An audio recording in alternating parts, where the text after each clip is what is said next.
Hey everybody, I'm Doug. Welcome to the Auditory Vinyl. This is another edition of This Week in Vinyl History. But first, I'd like to thank new subscribers and everybody who just chimes in to watch this. Really appreciate it. Appreciate all the comments. So, starting with January 12th, 1971. Alice Cooper released Love It to Death.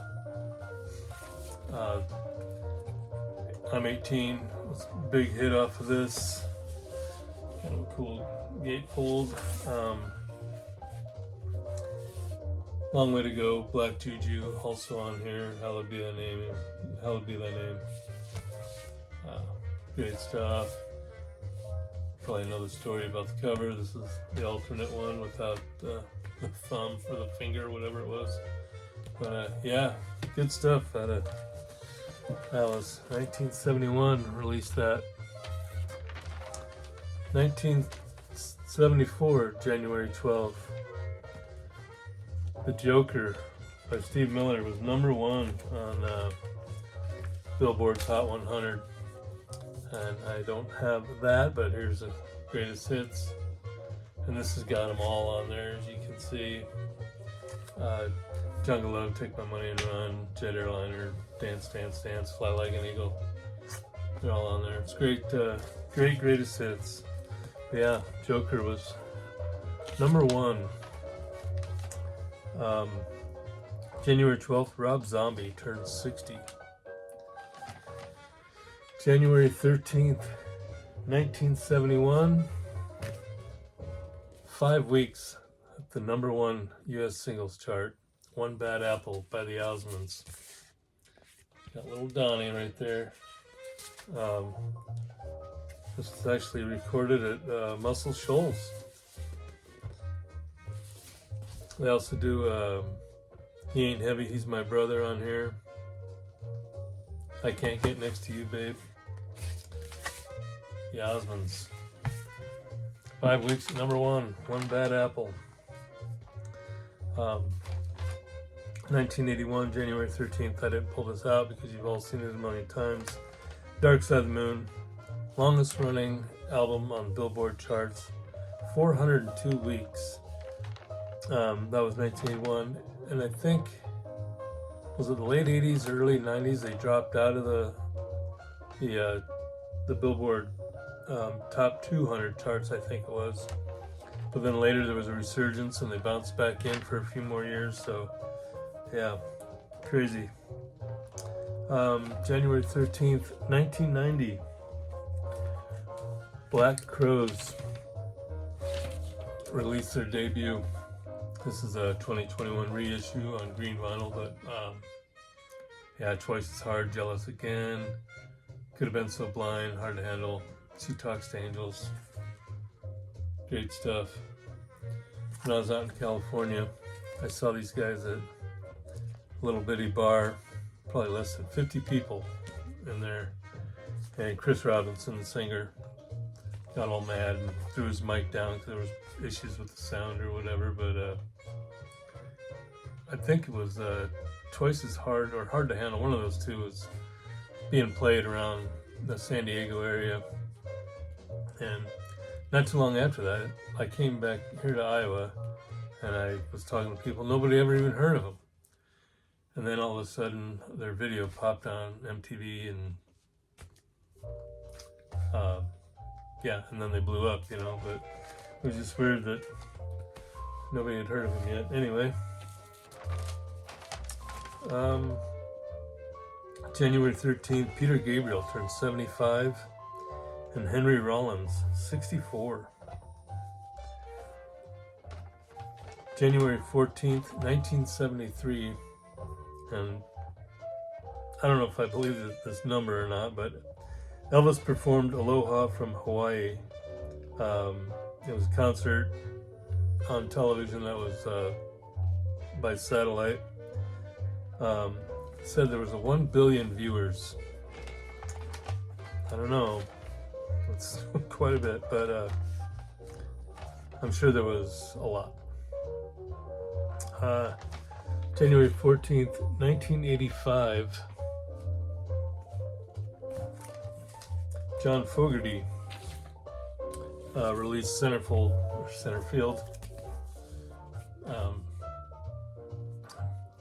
Big album for him, big song that was on MTV quite a bit.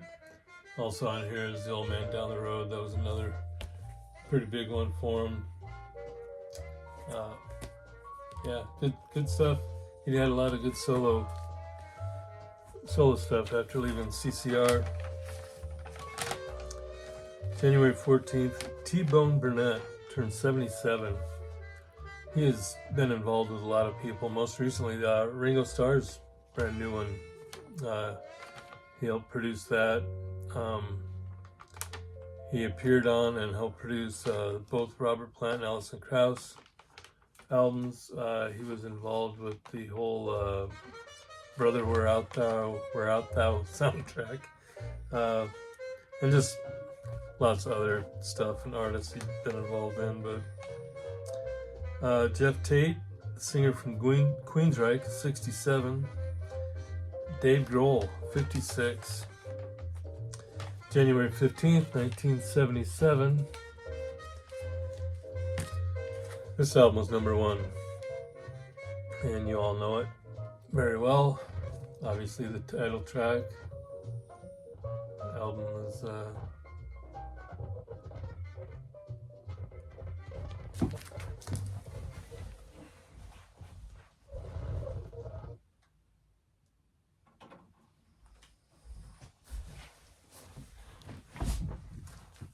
so much for that.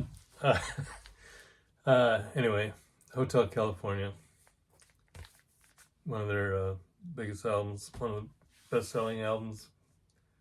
Also on here is what Victim of. I always get the songs on this one and Hotel California mixed up. Yeah, Victim of Love is on here, and Life in the Fast Lane, New Kid in Town. So some good tunes on here. Yeah, number one album in 1977, January 15th. January 16th, 1988. George Harrison, number one song with I Got My Mind Set on You. What do I got? I got some notes here.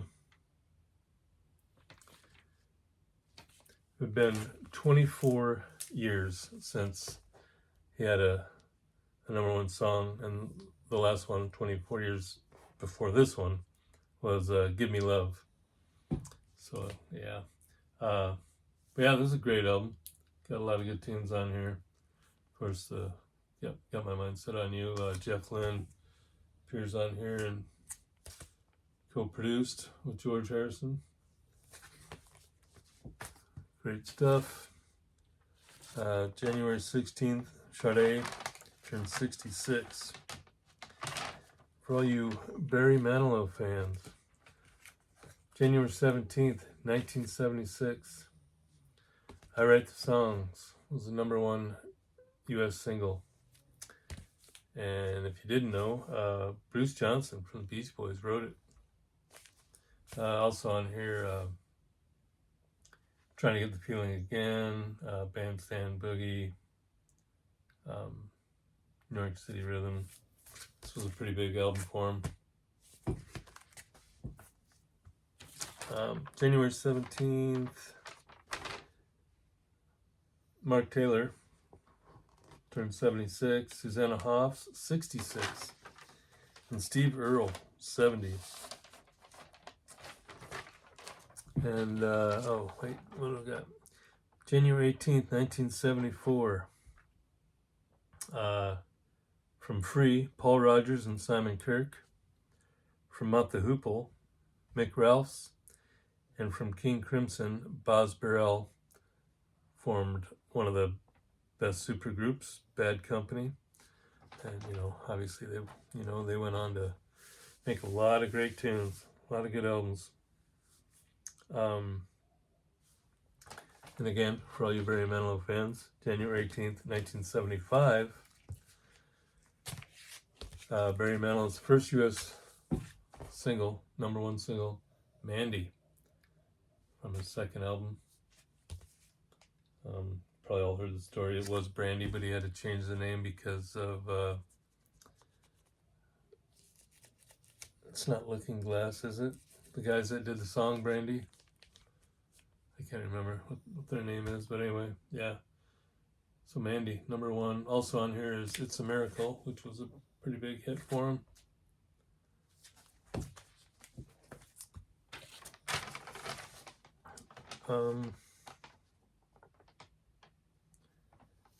January 18th, 2016, Glenn Frey died. He was 67. Big loss. He co-wrote or wrote a lot of the Eagles stuff, had a great solo career. Yeah, he was pretty talented. And another talented guy who wrote and sang a lot of great stuff. 2023, David Crosby died. He was 81. And if you remember, Bobby Goldsboro had that hit song, Honey. He turned 84 on January 18th. I remember, he used to have a TV show, like a TV special or whatever. And yeah, we watched it a few times anyway. But some new releases this week. The Best of Warrant, re-release from 1996. It's a double LP on red vinyl. Got some, some outtakes and extras and stuff. Fastway, 1983. Their self-titled album on white vinyl. The hit song Say What You Will. That one's being released. That's the one with the red writing on the black and white checkered. Sally, what are you doing? Great White, their Hooked album being re-released, and they're bringing back the full cover. It's not edited with the naked girl on the hook. And Warren Zevon, Excitable Boy from 1978, also being re-released. That's on red vinyl. That's the one with Werewolves of London. And the background music was till it wasn't. Bobby Hackett at the Embers. Started out good anyway. Obviously I didn't play it first. But the Embers was a jazz joint up on New York's East Side. In his band he's got Buzzy Druten on drums and Pepe Morel on piano. I mean, with guys like that, it's got to be good stuff, right? Yeah, Bobby Hackett. I'll have to do some deep cleaning on that one and give it another listen. Anyway, so there you go. This week in vinyl. Thanks for joining me. Enjoy the rest of your weekend and enjoy the music.